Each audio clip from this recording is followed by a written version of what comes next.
Assalamualaikum warahmatullahi wabarakatuh. Perkenalkan, saya Fina Fidansyah Putri dengan NIM 22080574308. Di sini saya akan mempresentasikan terkait hasil proyek saya di mata kuliah manajemen SDM global terkait audit HR global dan rekomendasi strategis ekspansi Netflix INC ke Indonesia. Untuk latar belakangnya sendiri, kesuksesan ekspansi internasional sebuah perusahaan multinasional tidak hanya bergantung pada keunggulan produk dan finansial, melainkan pada kemampuan manajemen sumber daya manusia global dalam menyelaraskan praktik SDM lokal dengan strategi global perusahaan induk.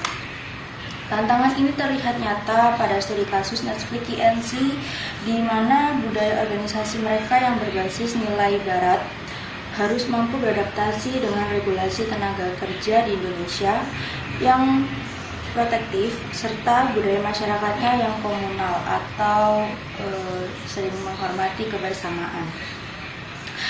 Jika gagal melakukan adaptasi budaya dan struktur tersebut, Netflix berisiko menghadapi konflik internal, tingginya tingkat perputaran karyawan, hingga penolakan dari pemangku kepentingan lokal.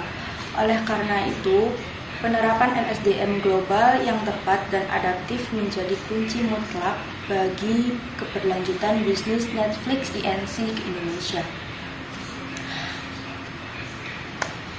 Untuk selanjutnya ada ruang lingkup, di mana ruang lingkup analisis membatasi fokus pada 4 pilar utama manajemen sumber daya manusia global untuk ekspansi Netflix INC ke Indonesia berdasarkan Harzing tahun 2004 serta Schuler dan Jackson 2007. Yang pertama ada analisis diferensiasi budaya menggunakan model 6 dimensi untuk memetakan perbedaan budaya antara Amerika Serikat dan Indonesia, khususnya pada dimensi power, distance, serta individualisme dengan kolektivisme guna menyesuaikan sistem rekrutmen, remunerasi, dan komunikasi organisasi. Lalu yang kedua ada strategi staffing global dan orientasi filosofis HR, di mana strategi staffing global merancang struktur kepemimpinan hybrid yang menggabungkan pendekatan geosentris dan polisentris, sekaligus menyusun program pelatihan pra-penetapan selama 4 minggu bagi ekspatriat untuk mencegah culture shock.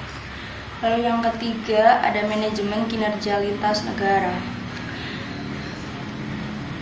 Manajemen kinerja lintas negara memodifikasi metode Kiefer Test Netflix yang agresif agar adaptif dengan pasar kerja di Indonesia yang mengutamakan harmoni, yaitu dengan menerapkan balance scorecard dan 360 degree feedback berbasis coaching.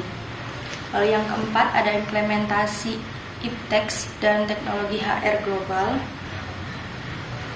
yaitu berfokus pada integrasi teknologi HRIS berbasis quotes seperti Workday atau SAP SuccessFactors untuk efisiensi operasional global, mulai dari kalkulasi otomatis PPH 21 dan BPJS, pemantauan KPI ekspatriat, hingga manajemen suksesi dalam program repatriasi.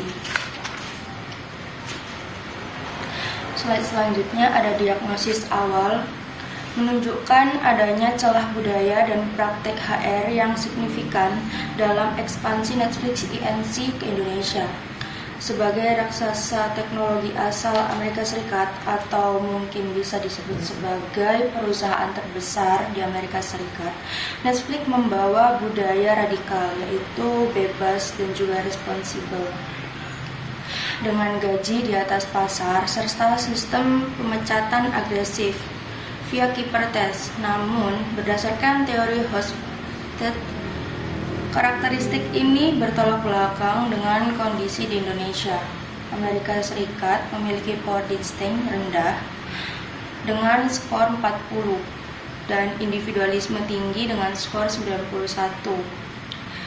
yang memacu kemandirian. Sementara di Indonesia memiliki power density tinggi yaitu bernilai 78 dan menghormati hierarki serta kolektivisme sangat tinggi yaitu di angka 14.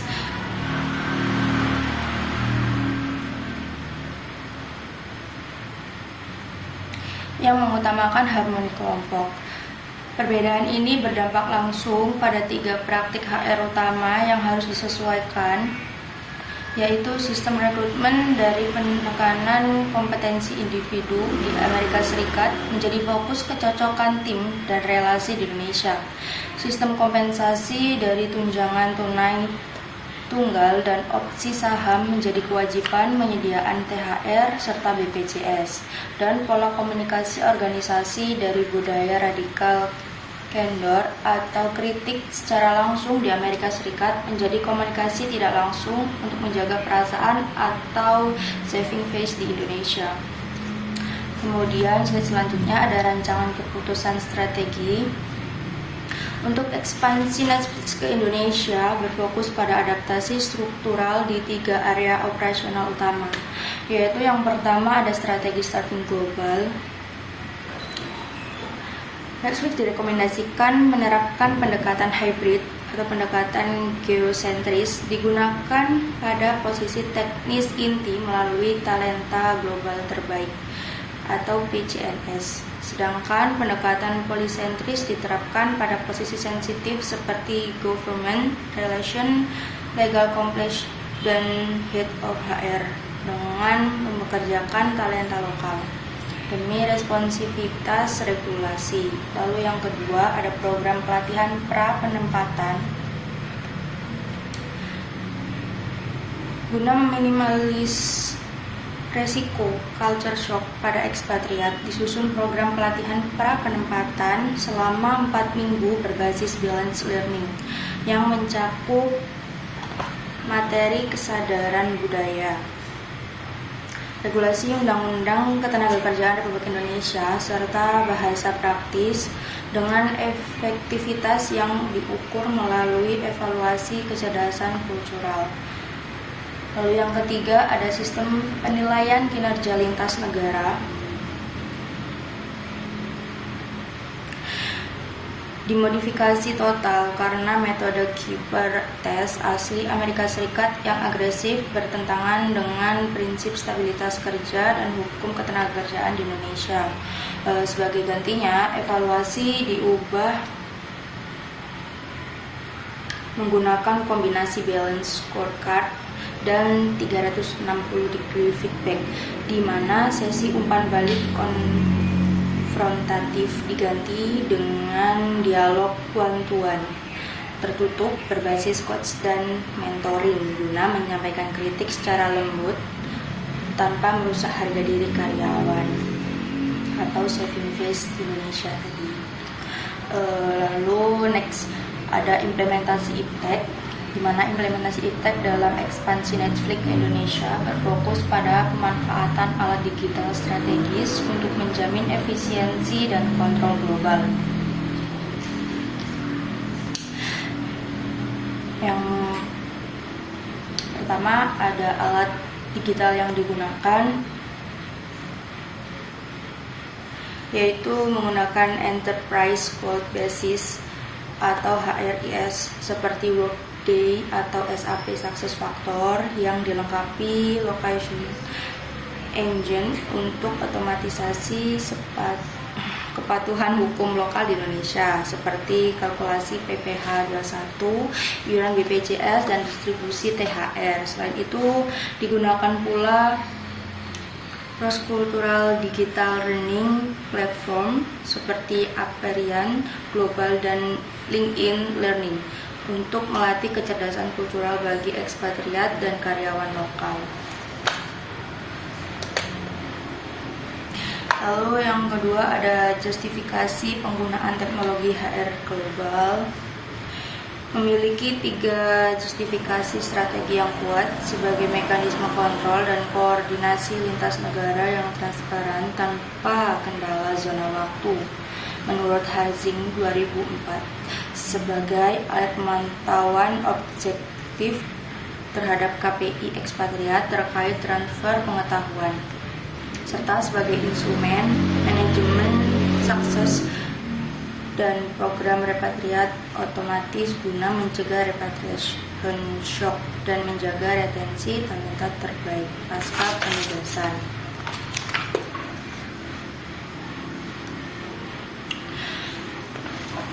Slide selanjutnya yaitu kesimpulan dari penyampaian tersebut menunjukkan bahwa ekspansi Netflix INC ke Indonesia menghadapi tantangan jarak budaya yang masif karena kontras antara budaya Amerika Serikat dan juga budaya di Indonesia, di mana individualisme dan juga serta hierarkinya itu berbeda.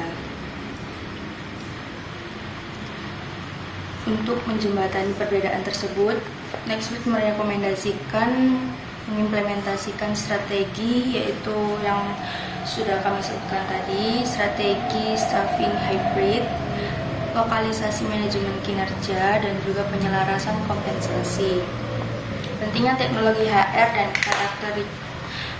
dan karakter kepemimpinan implementasi strategi SDM global ini bergantung pada 2 faktor menunjang utama, yaitu teknologi HR ITEX dan sikap karakter.